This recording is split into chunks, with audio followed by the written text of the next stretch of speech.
everybody. So tonight we have an alternate Allison emceeing. The usual MC has a sore throat tonight. So I'm going to conduct the proceedings.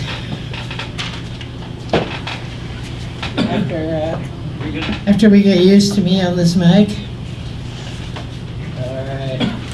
All right. And I will make one announcement.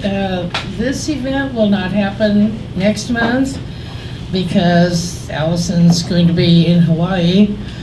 And it's okay to take a break in summer. Now that we have 2 open mics every month, we can afford to dispense with one and time of year when everyone's traveling. So for now, our first reader is Farrell.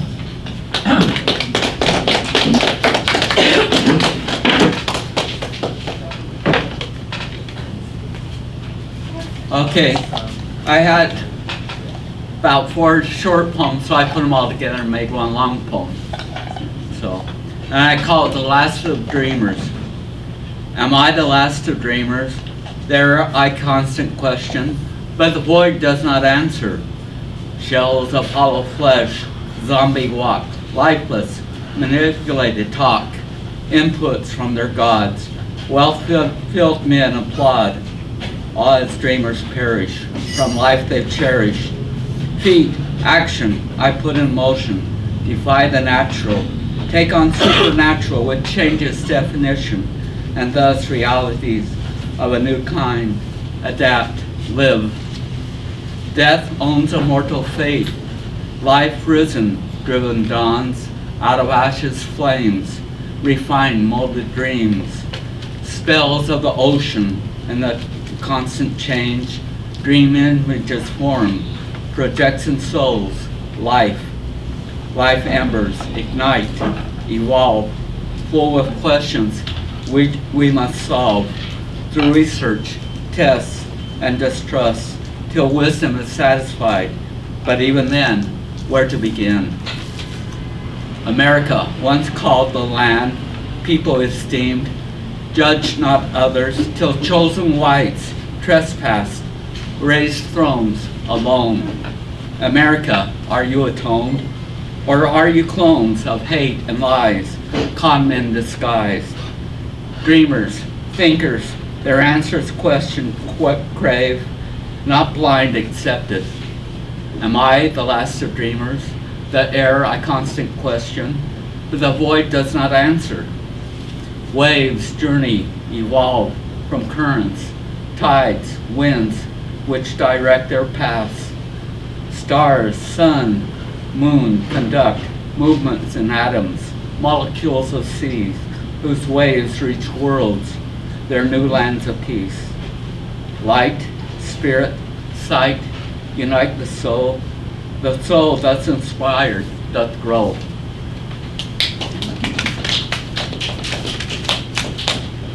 Then I got one from Robert Service, and it's called Your Poem. My poem may be yours indeed, in melody and tone, if in rhythm you can read the music of your own. If in pale woof you can weave your lovelier design, I will make my lyric, I believe, more yours than mine. I'm but a prompter at the best. Crude cues are all I give, in simple stanzas I suggest, till you make them live. My bit of rhyme is but a frame, and if my lines you quote, I think although they bear my name, 'tis you who wrote. Yours is a beauty that you see in any words I sing, the magic and the melody. 'Tis you, dear friend, who bring, yea, by the glory and the gleam, the loveliness that lures your thought to carry, height of dream. The poem's yours.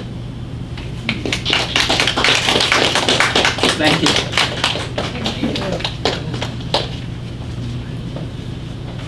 Hey, Carol. And now we will hear from Polly.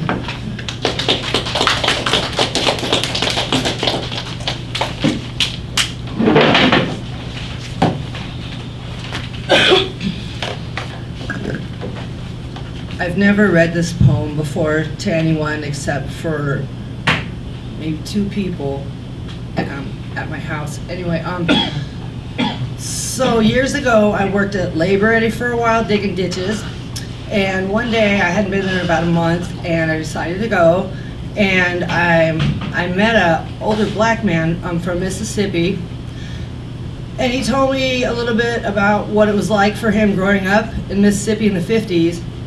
So I went home, took a nap, woke up, and I wrote his story down in rhyme. So I'm going to read this, and then the one I read after that, I wrote after I wrote this.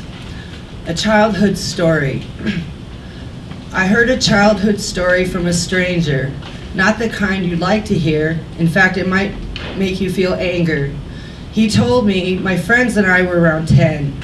Like all kids, we'd play and run around the bend. But when we'd see him coming, we'd turn and act like we were going the other way. He seemed to know that we were trying to get away. We were just kids playing in the street. We did nothing wrong, but because of our color, he'd always find us to beat. I wanted to become a cop when I grew up.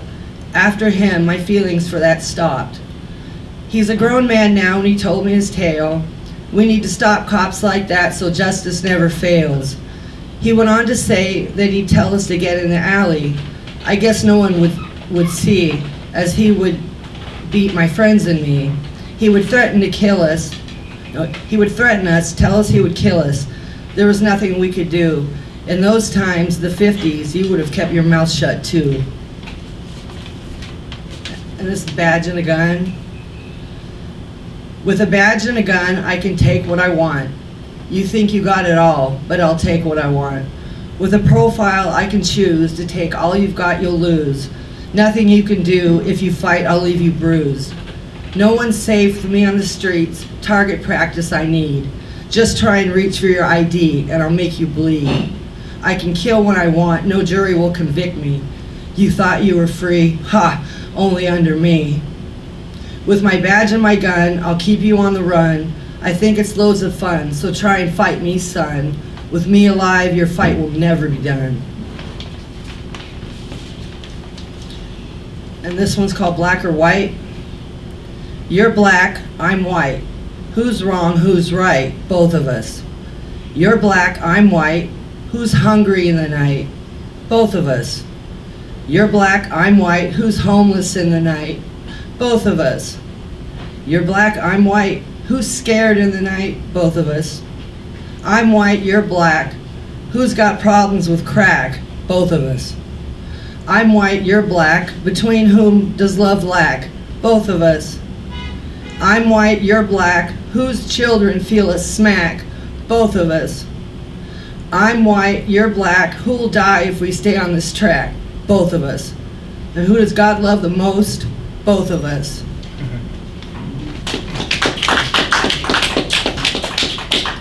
And this is a different from the others. It's called A Homeless. It seems I walked 1,000 miles looking for a place to sleep. It's hard to find a place in the city, so long the streets I creep. I have no home like you or them, so long the streets I weep. I could be ill, a vet, or an addict, but I under your carpets you sweep. Mother, father, sister, brother, remember what you sow you reap.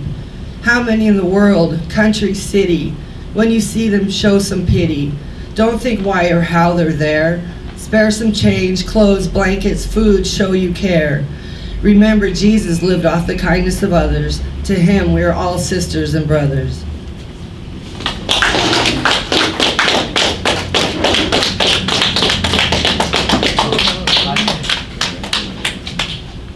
That was beautiful. Oh. Sari is up next. Oh,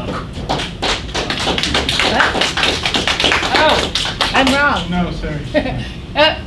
Sari is up next and Bob is after her. Yeah. My bad. My bad.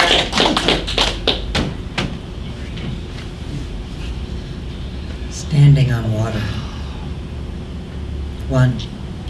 We're leaving school and a boy on a bike comes barreling after Tara and she speed limps under the building between the cars. I grabbed for the bike too late, barely snagged the edge of the seat enough for a wobble. But he slams his feet down, rolls back to me, demands why I attacked him. Because you're chasing my friend, I think, but it's too obvious to say. We eye wrestle till interrupted by his girlfriend, who scolds him into submission, leaving me to fetch Tara and walk her home. Next day I'm called to the principal's office, not as the witness, but the accused. After I describe what led to my attack, principal says, "But he's a Regents student." 2. The boy who used to brag about being in the special smart kids class in first grade turned bully, about to chase Tara down the hall when I step between them. He kicks the air a few inches from my nose. He could go in for ballet with a split like that. A giggle shrieks unbidden from my throat.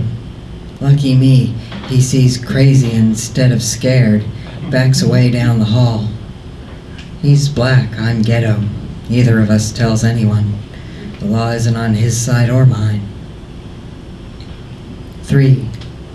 Unseen, the bay washes under our feet beneath concrete, grass, and asphalt to pool in a fetid pond behind the gym where the dealers wait on the needy.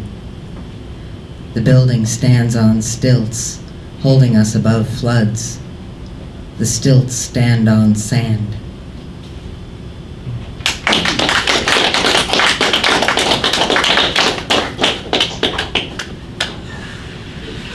Okay, I'll get it right this time. Next up is Bob.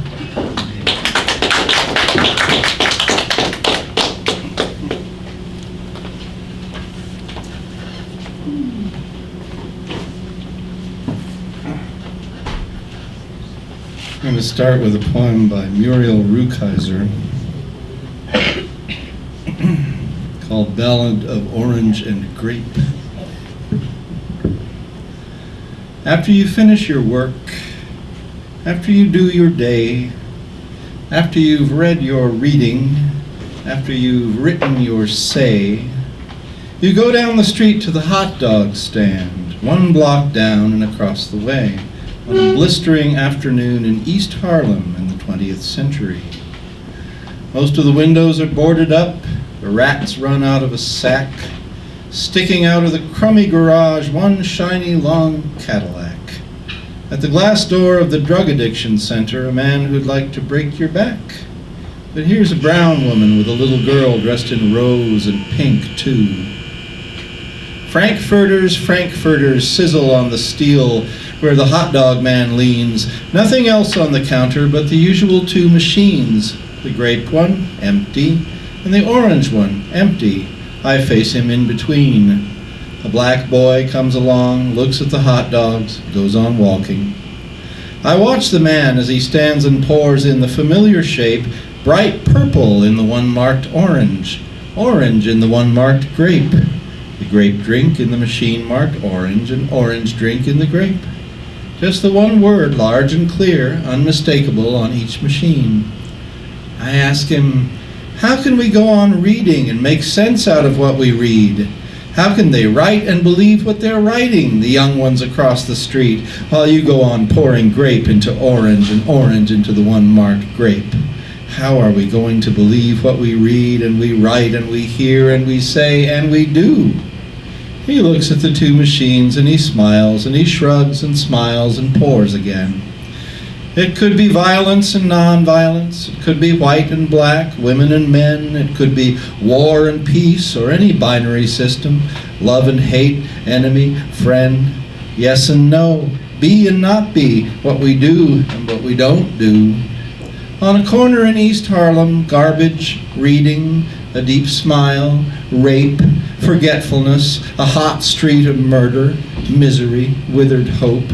A man keeps pouring grape into orange, and orange into the one marked grape, pouring orange into grape, and grape into orange, forever.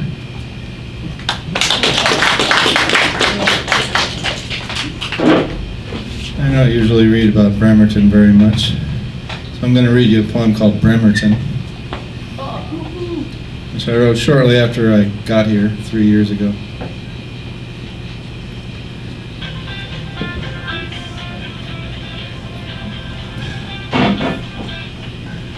Brown moss on gray to red stone, my spouse photographs. American far west recalling far east, forests and shores of child home. These bald clay beaches of sun narrows where half a seal's head surfaces, checking out the windy onlookers. Don't return me to the Atlantic or it to me. The sand not soft enough. Sand we went through in camp in Maine to pull out and pile the red hedrons of garnet. That was dawning teenage and thin new girls through dark uprights against the sea horizon, not partitioned yet into body parts to be slavered over, whole wafting beings with laughing voices. Here at the other end of sex, attraction almost academic, an old scholar's frail history pages, I thought the beautiful counter girl at the Burger King was a Von Eyck angel, flare of blonde curls sweeping her shoulders in a broad tail, face work solemn with hardly time to smile, and fingernails, but not thumbnails, painted black. She started my vanilla shake by squirting honey in the cup. This Pacific coast isn't still ruled by the other blonde I loved when I lived here last, but I like seeing echoes of her in reminiscent bodies.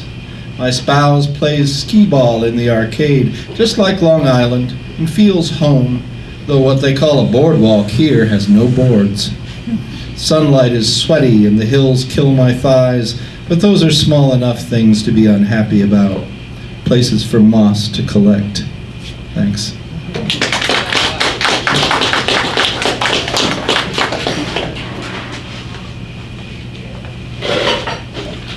Is that your collected works there? Half of it. Okay, next you're going to hear from Ian.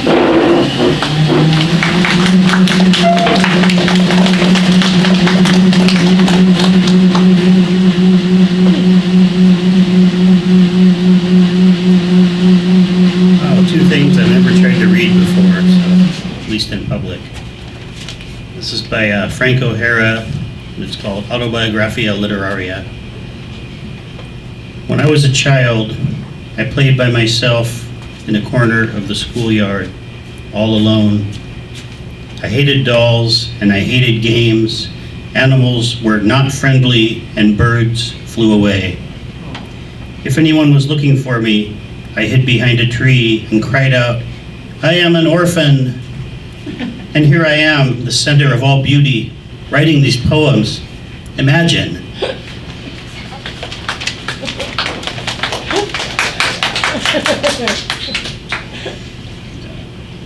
Here's the test. This is the one I didn't write out. It's by Langston Hughes. It's called Lament Over Love. And it's a blues, so the nice thing about it is this won't be the same as what you see printed, but it doesn't have to be, as long as I'm close. I hope my child will never love a man. I say I hope my child will never love a man. Love can hurt you more than anything else can. I'm going down to the river, and I ain't going there to swim. Going down to the river, and I ain't going there to swim. My true love's left me, and I'm going there to think about him. Love is like whiskey, like red, red wine. Love is like whiskey, like sweet red wine. If you want to be happy, you got to love all the time. I'm going up a tower as tall as a tree is tall. Going up a tower tall as a tree is tall. Gonna think about my man and let my fool self fall.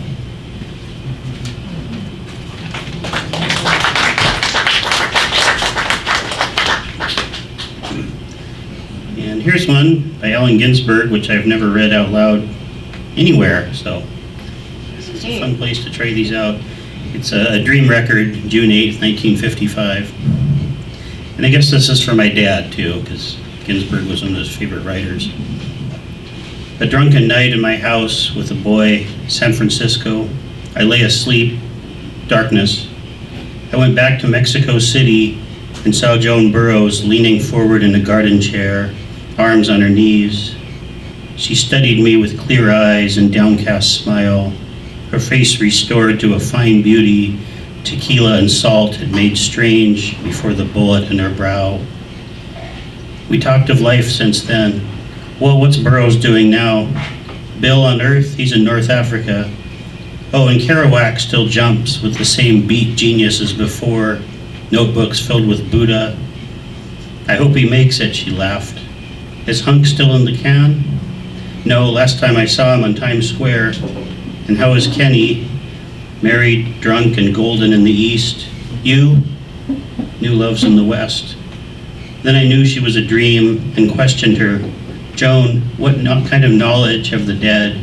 Can you still love your mortal acquaintances? What do you remember of us? She faded in front of me. The next instant, I saw her rain-stained tombstone rear an illegible epitaph under the gnarled branch of a small tree in the wild grass of an unvisited garden in Mexico. Thank you.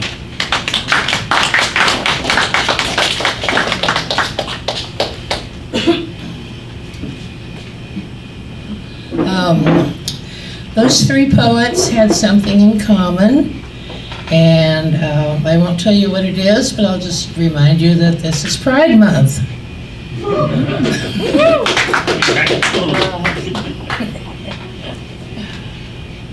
Jennifer's here, but do you want to read now? Oh, I can. Well, I got you celery in wanna my mouth. eat. You want to eat. Can I be next? You can, yeah, you'll be next. Awesome, thank you. Okay. I've got some poems for that theme too. Well, I'm going to read a little piece from this book that I've been working on since 2001 or 2002 and just finished. It's a strange and complicated book, and part of it is kind of imaginative biography. My mother's life told as if it were fiction.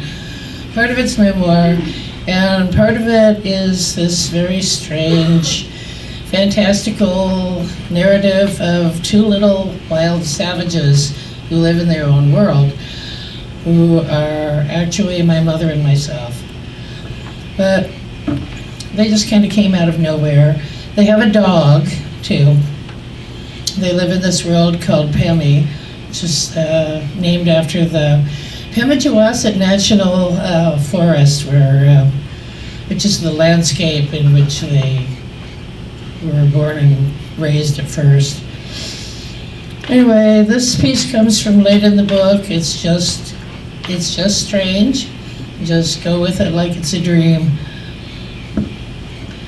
Last night I ran on 4 feet through the forests of Pemi under a waning moon. My daylight mind skitters around this, explaining it away as a dream. But I remember. I know what I know. Last night I was a winter wolf, padding on pale and silent paws through the dark forests of another world.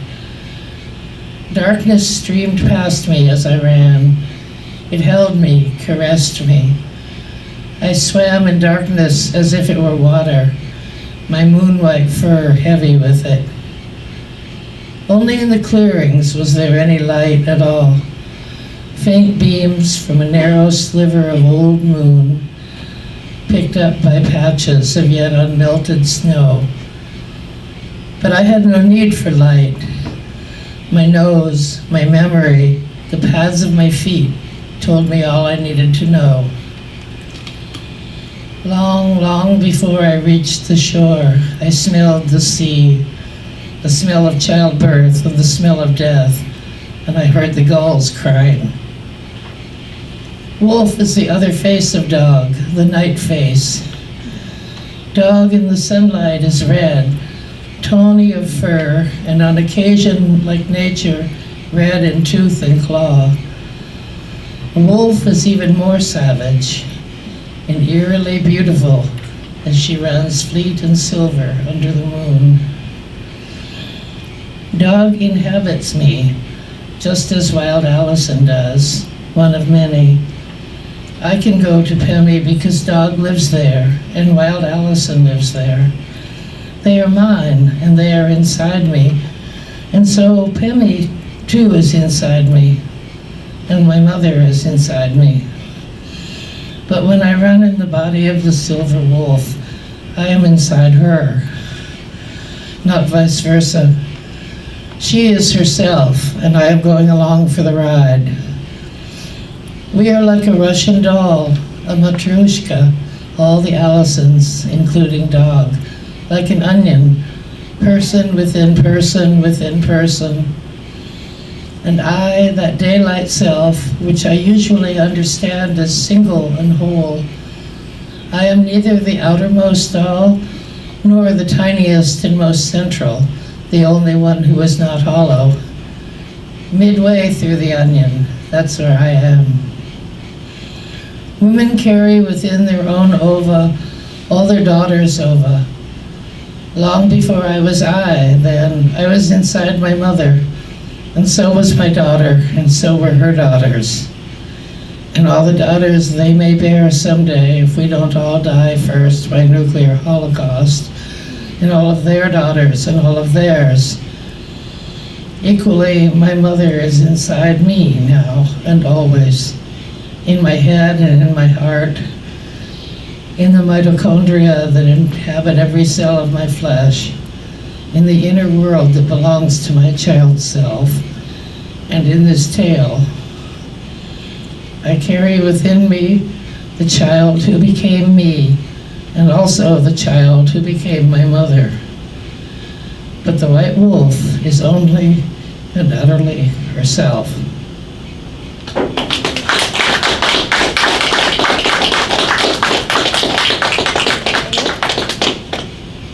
And now here is Jennifer. Hello, friends. We have a small, intimate group today. I'm sorry that I missed your poems, and happy Pride Month. Yes, woo! Love is love, baby.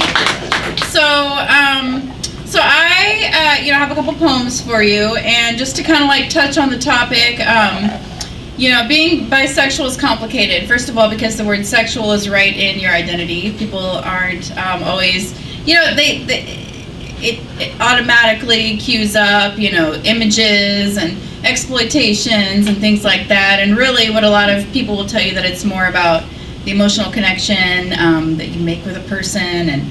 And so it's kind of a complicated subject for me, and I don't often talk about it in public. So, but I do have, and I'm kind of a prude, but you won't really know it. I'm going to read a couple poems that are not very prudish since we don't have any children in the room this time. Yeah, so I'm going to read a poem by Anne Sexton to start it off because she's sexy. And this one, and so just to kind of start it off. So this one is called Song for a Lady. On the day of breasts and small hips, the window pocked with bad rain. Rain coming on like a minister, we coupled, so sane and insane. We lay like spoons while the sinister rain dropped like flies on our lips, and our glad eyes and our small hips. The room is so cold with rain, you said, and you, feminine you, with your flower and novenas to my ankles and elbows, you are a national product and power. Oh, my swan, my drudge, my dear woolly rose, even a notary would notarize our bed. As you need me, and I rise like bread. Very sweet, huh?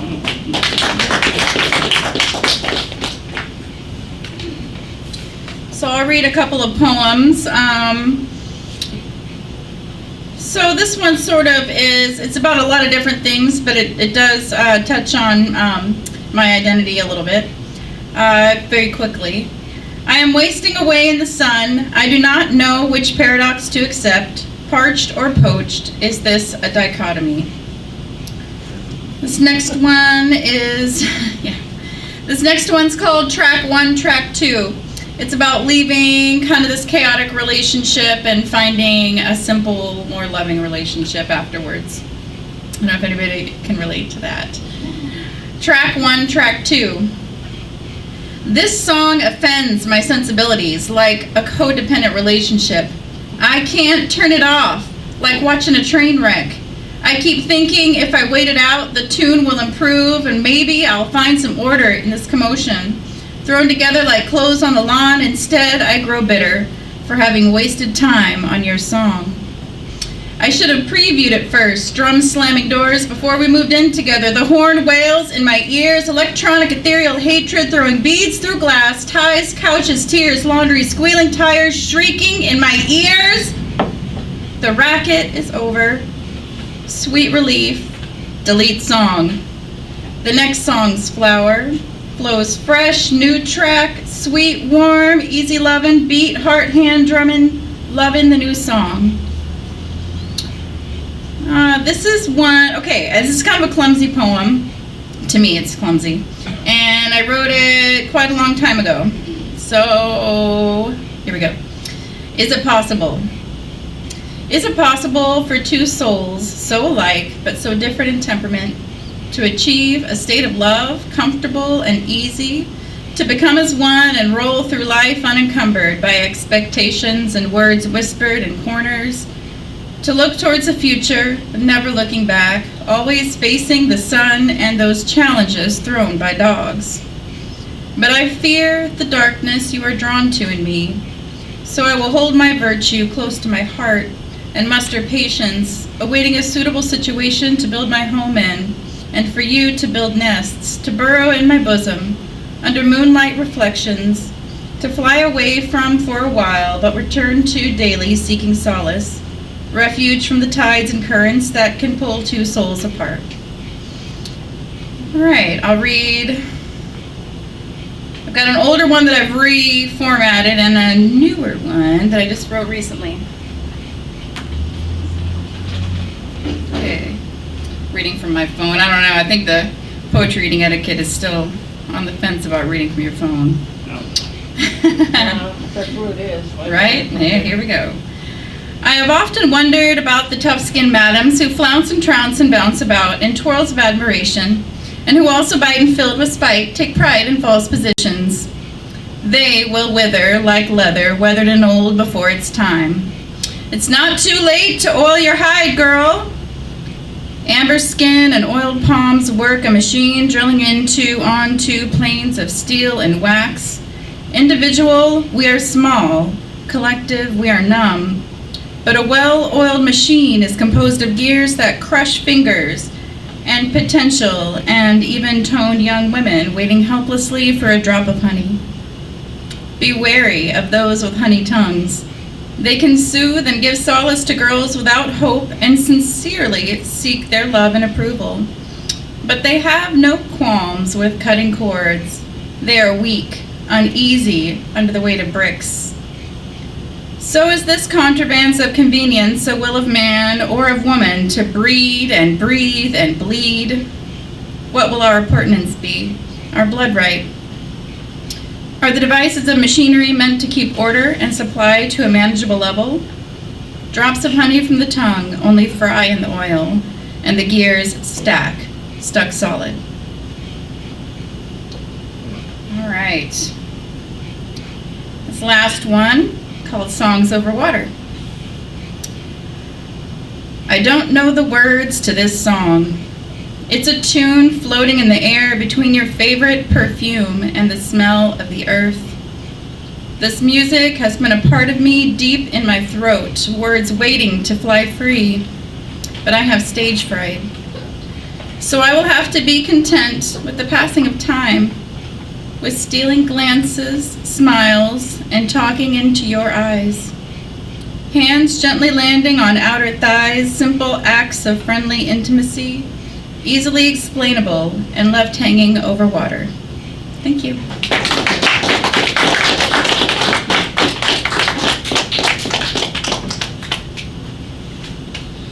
Well, there are various people here who have not read, and if any of them would like to, this would be the time.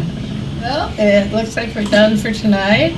I'd like to remind you that Friday, July 5th, there will be another Poets and Writers open mic at Anita's Pizza. It used to be Boston's. on the corner of Burwell and Washington. That one runs from 7 to 9 with sign up starting at 6:30. Hope we'll see some of you there. Thanks. Thank you.